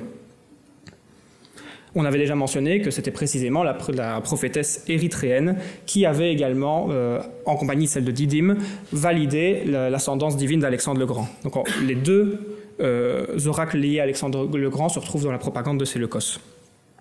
Donc serait-il possible que, suivant le succès de son oracle en faveur d'Alexandre, la prophétesse se soit exprimée une nouvelle fois à propos de la naissance de Séleucos, en remplaçant Zeus, lié à Alexandre, par Apollon, dieu central dans son panthéon civique? Elle aurait peut-être également agi en continuité avec la propagande apollinienne développée pour Séleucos à Didyme. Malheureusement, ça doit rester une hypothèse, mais elle possède toutefois l'intérêt de mettre en avant le potentiel rôle d'un nouvel oracle, un oracle local, moins célèbre que celui de Didyme, dans la construction d'une tradition religieuse. Elle permet également de souligner les objectifs que la cité pourra avoir en participant à la diffusion de la propagande royale, celle de faire reconnaître devant toute la Grèce l'appartenance de la Sibylle à la cité d'Érythrée. Donc on a déjà mentionné l'action de nombreux agents dans la stabilisation de cette tradition religieuse. J'aimerais juste mentionner également le peuple, ceux qui n'ont pas forcément une voix dans les sources écrites, car c'était eux qui, après être venus dans le temple effectuer un sacrifice, chantaient ce chant que vous voyez ici. La pierre était probablement affichée dans le temple, des jeunes gens de la cité chantaient probablement les parties plus compliquées, et le refrain était entonné par des particuliers qui participaient par leur chant, peut-être qu'ils le chantonnaient même en revenant à la maison après, à la stabilisation de cette tradition religieuse. Et enfin, j'aimerais mentionner l'auteur de ce chant rituel, bien qu'il soit anonyme, qui fait preuve d'une certaine originalité dans sa composition poétique. Habituellement blond, Apollon est ici décrit comme noir de cheveux. C'est l'unique attestation de l'association entre l'adjectif noir de cheveux, en grec kuanoplokamos, avec Apollon. Et à notre connaissance, le dieu à la lyre d'or, chrysoloras en grec, est attribué une seule fois dans toutes les autres sources à notre disposition à cette divinité. La rareté de ces termes, qui révèle l'originalité de la création littéraire associée au souverain, a l'intérêt de faire ressortir, à travers un cas concret, le rôle des poètes et leur liberté de manœuvre dans la mise en place du langage associé aux honneurs cultuels pour les grands chefs politiques. Donc quelques conclusions maintenant. Le lien avec Apollon tel que dessiné par la dynastie séleucide, vraisemblablement dès Séleucos Ier, doit essentiellement être abordé à l'aune du rapport que cette dynastie entretient avec le sanctuaire oraculaire de Didyme. Tel qu'il apparaît dans les sources, ce lien possède une nature à la fois évergétique, donc l'échange de dons, et idéologique, où on a la création d'un lien entre la dynastie et un sanctuaire oraculaire qui a été établi dans l'objectif de justifier le pouvoir de Séleucos Ier en continuité avec celui d'Alexandre.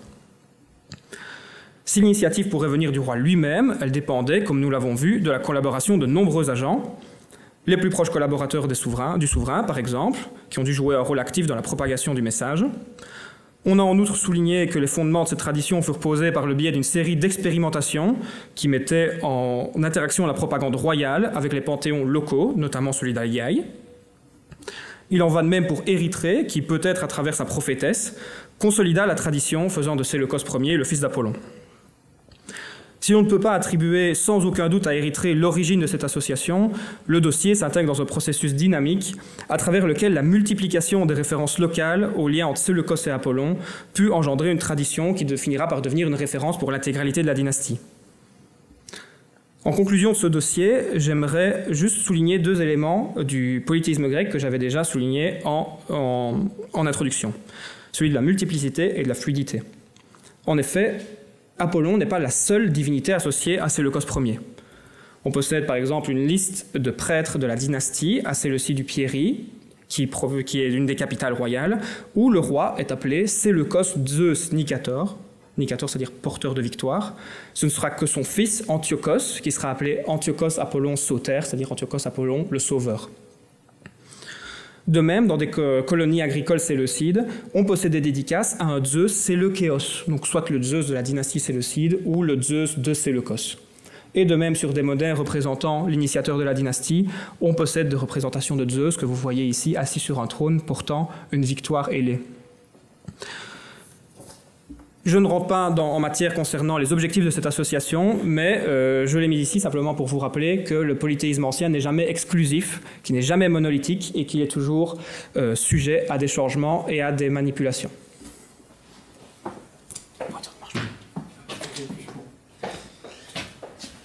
C'est encore moins pour de nouveau un grand bond à la fois dans le temps et dans la Méditerranée, puisque si je vous ai parlé auparavant de Rome surtout et de ses environs immédiats, je vais cette fois-ci vous emmener en province, donc dans le sud de la France, en Gaule narbonnaise, comme on l'appelait à ce moment-là. Voilà la position de la Gaule narbonnaise pour ceux qui ne connaîtraient pas forcément cette province. Alors on sait souvent que l'Empire est divisé en provinces, ça je pense que c'est assez connu. Je me suis rendu compte autour de moi au fur et à mesure de mes recherches qu'on savait peut-être moins qu'elles étaient divisées en cités, ces provinces. Mais bon, on en a déjà beaucoup parlé avec l'espace grec, donc je ne reviens pas forcément sur le système civique, son importance. Voilà, vous avez ici une carte de la province de Gaule narbonnaise. Voilà, je reviendrai sur quelques-unes de ces cités de façon très régulière, donc je vais quitter le micro pour vous les montrer. Vous avez donc Vienne ici au-dessus, c'est la fameuse Vienne qui n'est pas en Autriche mais à côté de Lyon, c'est celle-là. Et je vais vous parler aussi beaucoup de Narbonne, donc de la capitale provinciale. Comme ça vous visualisez un petit peu où ça peut se situer. Je trouve que c'est toujours plus sympathique que de lancer des noms comme ça en l'air. Alors je vais pas parler de ça. Ce qui est important, et ça Lucas l'a très bien montré, c'est l'initiative locale. C'est la capacité des élites locales, de ces acteurs locaux, de s'approprier des idées, des conceptions qui ont été formulées à la cour royale dans ce cas-ci. En Gaule narbonnaise, on observe que les différentes élites civiques sont extrêmement réactives aux décisions de Rome, aux évolutions qui peuvent se passer à Rome. On a plusieurs exemples de cela. Je vais revenir de nouveau avec cette division en différentes catégories des cultes impériaux pour vous montrer que pour chacune de ces catégories, on peut identifier dans cette province des exemples de la réactivité locale. Pour le culte des Diwi et des Diwai, donc la première de ces catégories, on peut par exemple citer ce magnifique temple d'Auguste de Livie à Vienne, donc, qui est un monument, donc vous avez l'état actuel du monument ici en bas à gauche, qui est extrêmement bien conservé, et qui avait été, dès les années 20 avant Jésus-Christ, dédié à Rome et Auguste. comment dire, la dédicace était un peu plus longue que ça, mais le plus important, c'est que c'était un temple officiel sur la place, sur le forum, donc sur la place principale de la cité, qui était offerte à Rome et Auguste. Culte qui, je le rappelle, avait été accepté par Auguste en 29 avant Jésus-Christ, donc on est quand même assez rapidement, donc il avait été accepté pour les provinces orientales qui étaient plutôt demandeuses. On arrive très rapidement en Occident avec des temples, ça prend quand même du temps à être construit, hein, on n'est pas du tout... c'est des sociétés antiques, donc ça prend un peu plus de temps, mais très rapidement, on décide de valider cette proposition d'Auguste, de signaler son soutien au pouvoir augustéen de façon cultuelle. Ce temple aurait peut-être été abîmé durant un épisode sismique, on ne sait pas exactement quand, mais on estime, c'est une hypothèse, que les rénovations à l'issue de ces dégradations pourraient avoir fourni la possibilité de changer la dédicace, donc qui se situe sur le dessus, voilà, ici, sur la frise du temple. En fait, à l'origine, c'était la frise du temple, c'est pas forcément extrêmement accessible. Quand on restaure le temple, on change la dédicace et on dédie le temple au Divus Augustus et la Diva Augusta. Divus Augustus, Auguste, Diva Augusta, c'est Livie, qui change de nom après sa divinisation. Donc là, on a de nouveau une actualisation de ces cultes qui auraient été organisés dans ce sanctuaire, qui répond en fait à une évolution romaine. Oui, à une évolution romaine. Donc en 20 avant Jésus-Christ, Auguste n'est pas Divus, Livie n'est pas Diva non plus, et donc quand on modifie le temple, quand on a la possibilité de changer la dédicace, on souligne son soutien à la dynastie, on souligne le fait qu'on suit, on montre sa connaissance des actualités romaines. En fait, c'est un petit peu ça, la cité de Vienne est très très forte pour ça, ils veulent vraiment montrer qu'ils savent exactement ce qui se passe à Rome.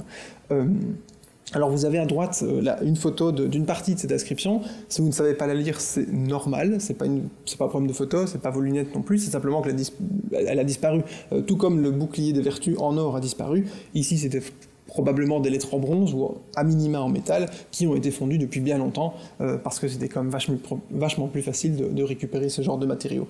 Alors comment est-ce qu'on sait que c'était dédié en deux temps, d'abord à Rome et Auguste, puis à ces Diwi et Diwai, tout simplement parce que ces lettres en métal étaient fixées sur le temple, et c'est ces trous de fixation qui permettent de lire en négatif cette inscription-là. Et c'est pas le seul monument, on a un temple un peu similaire à Nîmes, où en fait c'est pareil, on a réussi à lire la dédicace en négatif, avec un travail de fourmi, hein. J'aurais pas aimé être à la place des gens qui ont fait ça, parce qu'il faut vraiment relever très précisément tous ces trous, et puis imaginer toutes les combinaisons possibles pour reconstituer une inscription hors de rien. Donc, voilà, un exemple du culte des Diwi et Diwai. On a également, pour cette réactivité dans le culte des Diwi et des Diwai, la présence très massive de flamines en Gaule-Narbonnaise, dans pratiquement toutes les cités. Alors le flamine, qu'est-ce que c'est ? C'est dans les cités romaines en province, le prêtre ou la prêtresse, pour les flaminiques, officiel des cultes publics. En Gaule-Narbonnaise, les flaminés et les flaminiques sont pratiquement exclusivement dédiés aux cultes impériaux, donc des Diwi et des Diwai, et on a ici tout un florilège de titulatures différentes, qui tiennent compte en fait de la situation. Par exemple, le flamine d'Auguste, c'était fort probablement avant sa divinisation. Puis on avait le flamine de Rome et d'Auguste, là aussi, avant sa divinisation. Flamine de Rome et d'Auguste, qui devient le flamine de Rome et du divin Auguste, une fois qu'on a passé 14 après Jésus-Christ. Donc on a ici vraiment une actualisation même de ces titulatures de prêtrise. Cette réactivité, elle intervient également pour le culte du Numen Augusti, pardon. Le Genius est pratiquement absent de la province, donc je n'en parlerai pas. Mais le Numen Augusti dispose d'un culte officiel à Narbonne. On a ici cette très belle inscription, très très rare en fait. On n'a jamais d'inscription aussi longue pratiquement en province, surtout pas en narbonnaise. Ici, on a un texte très long qui rappelle l'organisation à partir de 11 après Jésus-Christ d'un culte officiel du Numen Augusti à Narbonne, donc de la capitale provinciale. Le culte du Numen Augusti, je ne l'ai pas précisé tantôt, il a été fondé en 6 après Jésus-Christ à Rome par Tibère. Donc 5 ans après seulement, en province, on a une initiative locale de la part de la plèbe, donc du peuple de Narbonne, pour fonder un culte officiel à ce Numen Augusti. Là encore, on est dans une réactivité qui est assez remarquable. On est quand même, alors certes c'est 5 ans, mais vous vous doutez bien que les moyens de communication, les moyens de transport à l'époque n'étaient pas vraiment ceux qu'on connaît actuellement. Réactivité, une fois de plus, pour les vertus impériales. Alors ici, on n'est pas sur un texte officiel, c'est pas une dédicace officielle, c'est un hôtel qui a été érigé par un privé. On est toujours à Narbonne, c'est un hôtel à la Pax Augusti. Et bien que ce ne soit pas un texte officiel, il est intéressant, parce que tout d'abord c'est un hôtel en marbre, donc c'était pas n'importe qui pouvait faire ériger ce genre de monument, mais surtout parce que même chez les privés, on voit cette connaissance aiguë des canons idéologiques et iconographiques augustéens. Donc j'ai plus le pointeur, donc je vais essayer de hausser la voix pour quand même pouvoir vous le montrer. On a en fait un rappel du clipeus virtutis, donc du bouclier des vertus, qui est rappelé ici par la forme par cette forme ovale, ronde, comme on voudra. On a un rappel de la couronne civique qui avait été offerte en même temps que ce bouclier des vertus à Auguste par le Sénat. Une couronne civique qui rappelait son rôle essentiel dans la cité, son rôle de restaurateur de la res publica après ces guerres civiles qui avaient défiguré la ville et entraîné des dommages presque irréparables à Rome. Dernier élément de cette idéologie augustéenne, c'est la présence du laurier qui rappelle, par l'intermédiaire d'Apollon, Auguste en fait. Auguste a lié son destin à Apollon à partir notamment de la bataille d'Actium. Apollon, encore une fois, devient le représentant de la victoire d'Auguste, notamment sur Marc-Antoine et Cléopâtre. Et donc on voit donc cette réactivité qui est vraiment extrêmement visible dans tous ces domaines. Pour les dédicaces pro-saluté de l'empereur, on n'a pas forcément cette réactivité-là, ou en tous les cas elle n'apparaît pas dans la documentation que j'ai pu rassembler pour aujourd'hui. Néanmoins, on voit que les élites civiques s'appropriaient ce genre de dédicaces, s'appropriaient ces occasions pour souligner leur pouvoir local, pour souligner leur ancrage local au sein de la cité. On a par exemple ici une dédicace de la cité de Vienne qui a été découverte à Aix-les-Bains et dans laquelle plusieurs propriétaires terriens de la cité rappellent qu'ils ont offert un bois sacré, un lucus, et ses vignes, donc ils ont offert aux habitants de ce vicus, donc aux habitants de cette agglomération, de cette petite localité, ils ont offert un vignoble avec un lucus dont les revenus étaient destinés à financer des jeux célébrés pro salute imperatoris Augusti, pour la salus de l'empereur Auguste.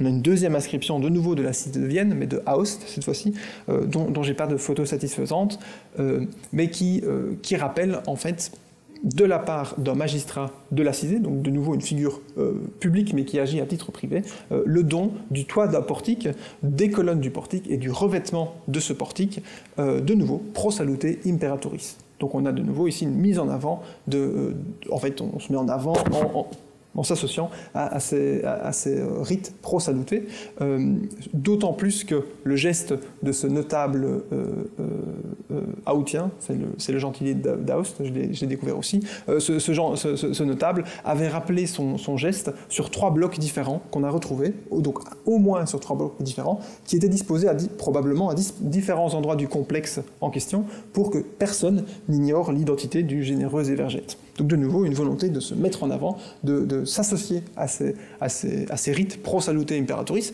qui ne relevaient certes pas d'une hypocrisie politique, je l'ai déjà souligné, mais qui néanmoins pouvaient être intéressants pour ces notables. Alors, certes, réactivité, mais comme Lucas l'a bien souligné aussi, une insertion de ces idées dans un cadre local. On se réapproprie aussi pour ses propres intérêts, ou en tous les cas, on module ces idées-là en fonction de ses propres intérêts, de son propre contexte local. Par exemple, une dédicace ici qui vient de Murviel de Montpellier, c'est une table de mesure. Donc vous avez au-dessus, tous les trous, ce sont des orifices qui sont pas pleins, qui permettent en fait de mesurer ce qu'on va échanger, du grain, que sais-je, du blé, ce genre de choses. Cette table de mesure, elle est dédiée, vous avez la dédicace en dessous, à l'équité auguste, aequitas Augusti. C'est une vertu qui n'était pas mise en avant directement par Auguste, ou en tous les cas on n'en a pas mention, mais ici, dans un contexte provincial, dans une localité de la cité de Nîmes, on a un édile, donc un magistrat public, qui dédie une table de mesure qui était située sur la place du marché local à l'équité auguste. Et donc on place directement, de la part d'une personnalité publique, tous ces échanges qui avaient lieu sur le marché public sous le patronat de l'empereur, ou plutôt de son équité. Donc on a ici de nouveau une insertion de ces vertus impériales dans un contexte qui est extrêmement intéressant. Alors je passe sur cette dédicace qui associe un dieu local à la Salus de l'empereur, mais c'est pas le plus important. Ce que je voudrais souligner, c'est que si ces cités liaient autant on va dire leur maintien, leur salus à elle, si la cité liait sa propre salus à l'empereur, c'est que non seulement sa salus dépendait de ses propres dieux, c'est d'ailleurs pour ça qu'il continue à être honoré malgré la création des cultes impériaux, mais c'est aussi parce que désormais la salus de la cité dépendait de l'empereur lui-même. C'est-à-dire que si l'empereur était bon avec, par exemple, Auguste a été particulièrement généreux à l'égard de Nîmes. Nîmes, vous pensez bien, était particulièrement intéressé par la salus d'Auguste. Et donc, inévitablement, on a ce lien qui se crée entre l'empereur, certes lointain, et la cité et ses desseins locaux directs. On en a un très très bon exemple à Vienne, de nouveau, où on a un hôtel qui a été érigé pro salute Augustorum et victoria et reditu et statu civitatis vienens sum, à savoir littéralement, pour le salut des empereurs et leur victoire et leur retour et pour le maintien de la cité de Nîmes, de Vienne encore une fois, de la cité de Vienne. Et donc là, on a très clairement ce maintien de la cité, on pourrait parler de salus de la cité, qui est lié explicitement et rituellement à la salus des empereurs, qui était très probablement garantie par les dieux immortels dans ce cadre-ci. J'en ai fini avec tout ce qui est culte public. J'aimerais faire une très rapide assise, parce que je trouve que c'est quand même intéressant de voir les différents niveaux de ces cultes impériaux. Je voudrais finir par les cultes privés, en tout cas les cas par un niveau qui ne relève pas des cultes officiels de la cité. Et pour cela, je vais faire un rapide détour. Alors, vous allez me dire, encore une fois, oui, par la cité de Vienne, qui décidément était particulièrement réactive pour les cultes impériaux. Et c'est le sanctuaire de Limetus à Châteauneuf. Donc Limetus, c'est un dieu local qui n'est honoré que dans ce sanctuaire-là. Donc c'est un dieu communautaire. C'est un petit sanctuaire organisé seulement autour de deux bâtiments qui accueillaient des statues de culte, donc des stellae. Si le sanctuaire est exceptionnel, c'est qu'on y a trouvé 77 graffitis, soit sur le revêtement extérieur des stellae, donc le revêtement qui est tombé avec le mur et qui a été conservé face contre terre, soit sur des tuiles qui ont été gravées et puis qui ont été jetées en position périphérique contre le mur sud du péribole. En fait, on dispose très rarement de ce genre de texte, de ce genre de graffiti qui, en fait, n'émanent pas du tout des mêmes gens que toutes les inscriptions que je vous ai montrées auparavant. C'était soit des édiles, soit des riches citoyens, soit même la cité dans son entièreté. Ici, on est sur un individu qui, à titre privé, arrive, s'acquitte de son vœu et qui, pour souligner l'acquittement de son vœu et donc le soutien de la divinité, grave quelque chose sur un mur ou sur une tuile et puis jette cette tuile. Alors, le sanctuaire est intéressant à 2 points. Tout d'abord parce que même si le sanctuaire est un sanctuaire mineur, il garantit cette hiérarchie suprahumaine. On a donc un sanctuaire qui est dédié à Limetus, associé à Mercure et Maia, et ces 3 divinités sont honorées très probablement dans les 2 stellae au centre du complexe. Là où les cultes impériaux ne concernent pratiquement que les tuiles qui étaient gravées et qui étaient jetées, je l'ai dit, en position périphérique. Elles n'étaient pas associées au stellae, centre du sanctuaire, mais elles étaient jetées contre le péribole, contre le mur d'enceinte du sanctuaire, dans un espace qui était dédié aux cultes impériaux, mais qui n'était pas l'espace central de ce sanctuaire. Et puis ensuite, l'autre élément extrêmement intéressant du sanctuaire, c'est les inscriptions en elles-mêmes, qui donc émanent de gens différents, c'est pas le même public, et alors c'est pas toujours facile à lire, là non plus j'aurais pas voulu être l'éditeur. On a des dédicaces à l'impérator Caesar, à Auguste. Ici on est de nouveau dans des textes qui sont votifs. Comment est-ce qu'on le sait? C'est que cette mention, ce L, c'est un don de 50 as à Auguste. Donc de nouveau, on est dans un processus votif, on a adressé un vœu à Auguste, Auguste a rempli sa part du marché, et le dédicant, anonyme, assure avoir offert 50 as à la divinité en remerciement. On a d'autres exemples, à Auguste par exemple, ou à Rome, là avec la formule VSLM, je m'acquitte de mon vœu de plein gré et à juste titre. Enfin, des derniers exemples, Auguste de nouveau avec un don de 20 as, et puis 2 dédicaces votives cette fois-ci, très explicitement à César. Ces dédicaces semblent donc associer sans aucun complexe l'empereur à Dieu. On a donc ici une dédicace qui est votive et qui surtout est votive non pas à Divus Augustus, comme on pourrait éventuellement l'envisager, mais qui est votive à l'empereur apparemment vivant. C'est-à-dire qu'on n'a aucun Dius ou Diwa dans toutes ces inscriptions, c'est soit César, soit l'Imperator, soit Auguste. Ce sont tous des titres que l'empereur pouvait porter de son vivant. Donc on n'a pas d'informations qui nous permettent de déterminer que ces vœux n'étaient pas adressés à l'empereur vivant. D'autant que souvent les textes votifs, on n'en a pas beaucoup pour les cultes impériaux, que ce soit à des diwi ou pas. Donc là on a vraiment toute une série d'éléments assez inédits qui interviennent. Et alors l'élément le plus inédit de tous, c'est celui-ci, c'est cette tuile de nouveau gravée qui atteste d'une pratique votive. Donc je m'acquitte de mon vœu de plagrie à juste titre, de nouveau, à Néron Limetus. Alors à Néron et Limetus on ne sait pas, mais Néroni Limeto.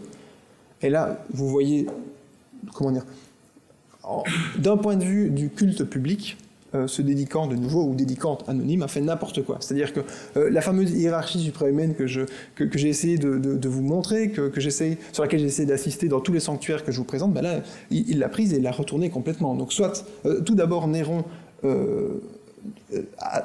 nommé comme ça, Néron, il était fort probablement vivant. Donc on est sur un empereur vivant qui bénéficie d'un vœu, ce qui était absolument impensable pour toutes les dédicaces publiques. Et non seulement il a droit à un vœu, on adresse un vœu à l'empereur vivant, mais surtout, il honorait avant la divinité titulaire du sanctuaire. Dea Dia, je vous rappelle, est honoré tout d'abord, en tout premier lieu, et puis les empereurs divinisés intervenaient en dernier lieu. Là, on a un empereur vivant qui n'est même pas divinisé et qui intervient avant la divinité titulaire du sanctuaire. Donc là, on a vraiment quelque chose d'extrêmement particulier. Alors, on ne peut pas l'expliquer, on n'a pas accès aux mémoires du dédicant ou au compte-rendu des rites qui étaient réalisés. Néanmoins, on pourrait éventuellement suggérer, pour expliquer cette particularité, que dans ce sanctuaire mineur, mais communautaire, mais mineur de province, qui n'est pas dans le chef-lieu, qui est sur le territoire de la cité, pour des dédicants qui n'étaient pas riches, qui étaient donc extrêmement éloigné de ce pouvoir impérial, de cette turpitude de la vie romaine et de toutes les spécificités et nuances qu'on apportait au culte impériaux, pour ce dédicant ou cette dédicante, il paraissait tout à fait envisageable, dans le cadre d'un vœu, d'associer Limetus, le dieu principal de la communauté et du sanctuaire, et l'empereur vivant Néron, dont le pouvoir, dont la capacité d'action, dont le noumen pouvait éventuellement lui paraître similaire, si pas, voire même supérieur à sa divinité locale. Voilà, je souhaitais finir ici et je repasse la parole à lui. Bon, très rapide conclusion pour laisser le temps pour des questions. On vous a présenté deux phénomènes très différents finalement, avec des qui se fondent sur les mêmes logiques, mais avec des sensibilités très différentes. Et je voulais juste signaler qu'à un certain moment, surtout à l'est, oui, à l'est de l'Empire, les deux civilisations vont se mélanger pour créer un produit nouveau, qui est le produit gréco-romain. Et dans certaines inscriptions, comme dans cette inscription de Prienne, on a la mention d'un culte à Auguste de son vivant, à la manière des Grecs, mais on voit de la part du rédacteur du décret une certaine sensibilité aux thématiques romaines, notamment avec la mise en avant de la paix, qu'on ne trouvait pas auparavant dans les thématiques grecques. Voilà. Fusion des deux civilisations et fusion de nos deux explications d'une certaine manière, avant de vous laisser la parole. Je vous remercie.